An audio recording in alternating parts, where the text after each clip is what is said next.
दोस्तों आज मैं नॉक नॉक मूवी को एक्सप्लेन करने वाला हूँ। अगर आपको ये वीडियो पसंद आए तो वीडियो को एक लाइक और कमेंट करके बताना। Now let's explain this movie. कहानी की शुरुआत में हम इवान को देखते हैं जो यहाँ अपनी वाइफ कैरन और अपने 2 बच्चों के साथ रहता है और इनकी फैमिली काफी खुश थी। तभी उसके दोनों बच्चे उसके लिए केक लेकर आते हैं क्योंकि आज फादर्स डे है। यहाँ पर हम देखते हैं कि इवान की वाइफ एक आर्टिस्ट होती है और उसने एक मूर्ति भी बनाई होती है जिसे अगले ही दिन ले जाना था, इसलिए वो ये काम अपने असिस्टेंट लुइस को सौंप देती है क्योंकि मूर्ति अभी तक पूरी तरह ड्राई नहीं हुई थी। इस पर लुइस उसे बाद में आने को बोलता है। इवान भी एक सक्सेसफुल आर्किटेक्ट होता है। फिर हमें पता चलता है कि इवान की पूरी फैमिली आज एक बीच पार्टी पर जाने वाली है। कैरन उसे भी अपने साथ चलने के लिए कहती है, पर क्योंकि इवान को हाल ही में शोल्डर इंजरी हो गई थी और उसका अभी बहुत सारा काम भी बाकी था, इसलिए वो जाने से मना कर देता है। अब यहाँ इवान ही घर पर अकेला बचा होता है। फिर रात में वो अपनी वाइफ कैरन से बात करता है और फिर अपने काम में लग जाता है। तभी कुछ देर बाद उसके डोर की बेल बजती है। फिर जब इवान डोर ओपन करता है तो उसके सामने 2 लड़कियां खड़ी होती हैं जो बारिश में पूरी तरह भीग चुकी थी। वो इवान से कहती हैं कि उन्हें एक पार्टी में जाना है, पर वो रास्ता भटक गई हैं और भीगने की वजह से उनके फोन भी खराब हो गए हैं, तो क्या वो उसका फोन यूज कर सकती हैं? उनकी यह हालत देख इवान उनकी हेल्प करने के लिए मान जाता है। दरअसल इनका नाम बेल और जेनेसिस होता है। अब वो लड़कियां अंदर आ जाती हैं। फिर इवान उन्हें टॉवेल और एक आईपैड भी देता है ताकि वो उससे अपने पार्टी का एड्रेस पूछ सके। फिर उन्हें पता चलता है कि वो दोनों गलत रास्ते पर आ गई थी और वो अब अपने एड्रेस से काफी दूर थी। ये देखकर इवान इनके लिए एक कैब बुक कर देता है, पर कैब को यहाँ आने में अभी 45 मिनट बाकी थे, तो वो उससे रिक्वेस्ट करती हैं कि कैब आने तक क्या वो अपने कपड़े यहाँ पर सुखा सकती हैं क्योंकि गीले कपड़ों के साथ वो पार्टी में नहीं जाना चाहती।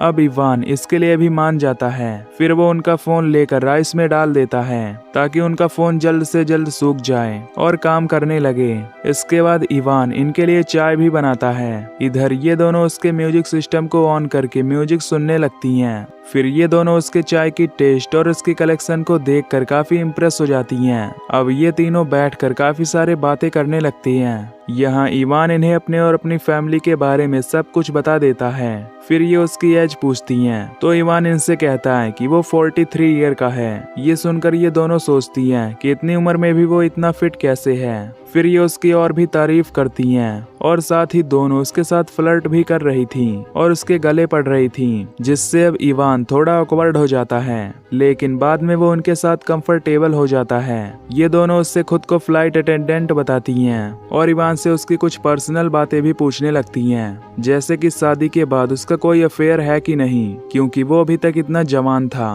पर इवान इनसे साफ मना कर देता है क्योंकि वो अपनी वाइफ को बहुत प्यार करता है। वहीं बेल उसे बहलाने की कोशिश कर रही होती है। वो उससे कहती है कि शादी के बाद अफेयर करने में कुछ गलत नहीं है। इवान बार बार अपना फोन चेक कर रहा था और कैब आने में अब सिर्फ 5 मिनट ही बाकी थे। तभी जेनेसिस बाथरूम यूज करने चली जाती है और बेल इवान के साथ डांस करने लगती है। वो उसे किस करने की भी कोशिश करती है, लेकिन तभी कैब वहां आ जाती है। फिर बेल जेनेसिस को बुलाने जाती है और इवान इनके कपड़े लेकर बाथरूम के बाहर जाता है, पर अब इवान के काफी बुलाने पर भी वो दोनों बाहर नहीं आ रही थी, इसलिए इवान अपनी आंख बंद करके अंदर चला जाता है और वो दोनों यहाँ पूरी नेक्ड होती हैं। वो इवान को फोर्सफुली सेड्यूस करने लगती हैं। हालांकि इवान उन दोनों को काफी मना करता है कि वो मैरिड है और अपनी वाइफ को धोखा नहीं दे सकता, लेकिन अब इनके काफी फोर्स करने के बाद वो और बर्दाश्त नहीं कर पाता और इनके साथ इंटीमेट हो जाता है और कैब ड्राइवर वेट करके वहां से चला जाता है। अगले दिन सुबह जब इवान उठता है तो वो अकेला था। उसे लगता है वो दोनों लड़कियां वहां से चली गई हैं, लेकिन वो दोनों यहीं पर थीं और अब वो ऐसे बिहेव कर रही थीं कि जैसे वो घर उनका ही हो। अब ये देख इवान को काफी गुस्सा आ रहा था। तभी इवान के पास उसकी वाइफ का कॉल आता है और इवान उससे बात करने के लिए बाहर चला जाता है, लेकिन पीछे से ये दोनों उसे बार बार डिस्टर्ब कर रही थीं और इवान जल्दी जल्दी में कॉल कट कर देता है। अब इवान इन दोनों से बहुत गुस्से में यहाँ से जाने के लिए बोलता है, लेकिन अब ये दोनों उसे सीरियसली नहीं ले रही थीं, इसलिए इवान पुलिस को कॉल करने लगता है। लेकिन तभी जेनेसिस कहती है कि इससे तुम ही प्रॉब्लम में आ जाओगे क्योंकि बेल अंडर एज है और वो उस पर रेप का इल्जाम लगा देंगी। इवान उनसे पूछता है कि वो आखिर चाहती क्या है और तभी उसकी डोर बेल बजती है। दरअसल ये इवान की नेबर होती है जो उसकी शोल्डर इंजरी के लिए यहाँ आई हुई थी।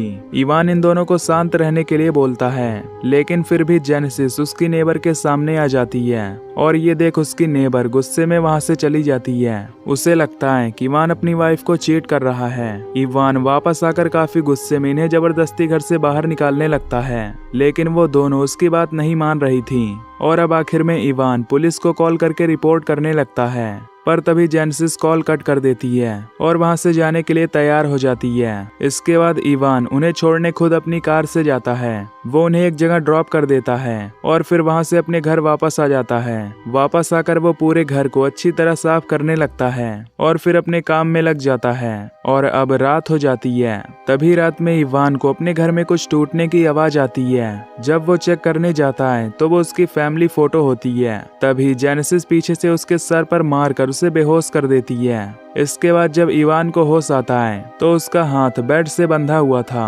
और इधर जेनेसिस उसकी वाइफ का मेकअप यूज कर रही होती है और बेल उसकी डॉटर की ड्रेस पहनकर आई होती है, जिसके बाद वो इवान को फोर्स करने लगती है। इवान उसे मना करता है और उसे आजाद करने के लिए कहता है। तभी उसके फोन पर कैरन का वीडियो कॉल आने लगता है। इस पर इवान उन्हें कॉल पिक करने से मना करता है और उसके बदले में वो उनके साथ कुछ भी करने को तैयार हो जाता है। ये सुनकर वो कॉल नहीं उठाती।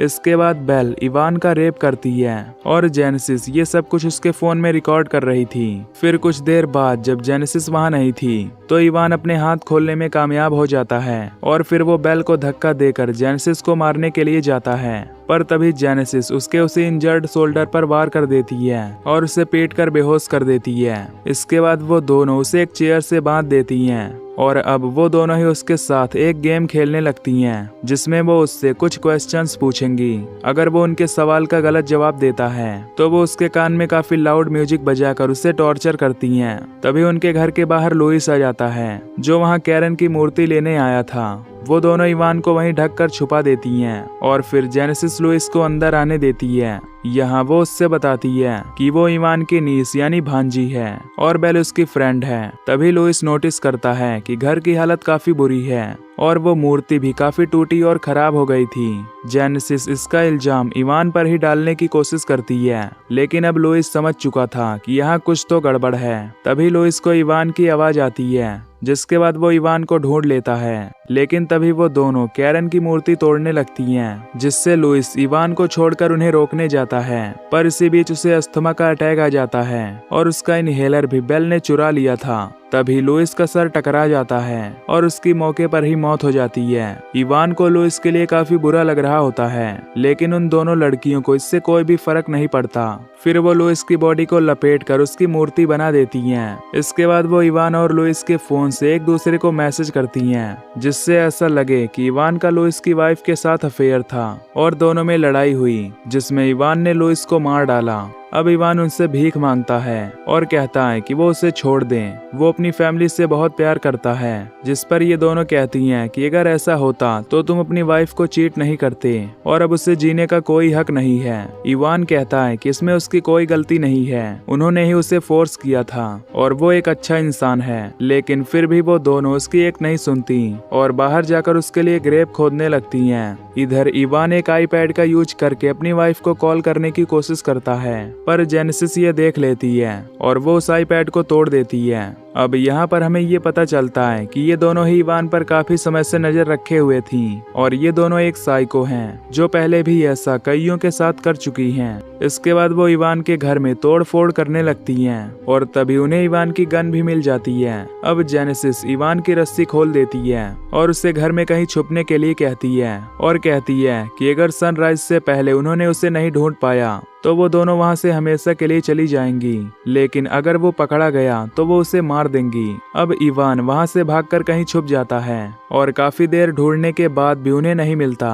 पर तभी इवान घर से बाहर भागने की कोशिश करता है और इसी बीच वो पकड़ा जाता है। इसके बाद सुबह हो जाती है और वो दोनों उसे बांधकर उस गड्ढे में डाल देती हैं और उस पर मिट्टी डालकर उसे उसमें गाड़ देती हैं और सिर्फ उसका सर ही बाहर रह जाता है। इवान उनसे रिक्वेस्ट करता है कि वो उसे ना मारे, जिस पर वो उससे कहती हैं कि वो उसे कभी मारने ही वाली नहीं थी। वो सिर्फ ऐसे लोगों के घर जाती हैं जो अपनी फैमिली पर चीट कर सकें, और अक्सर सभी इनके जाल में फंस जाते हैं, जिसके बाद वो उन्हें पनिश करती हैं। और अब इवान को सबक सिखाने के लिए वो उसके फेसबुक अकाउंट पर उनका वीडियो अपलोड करके वहां से जाने लगती हैं। इवान अपनी आंखों के सामने वो पोस्ट अपलोड होते हुए देख रहा था और बधा होने के कारण वो उस पोस्ट को डिलीट भी नहीं कर सकता था।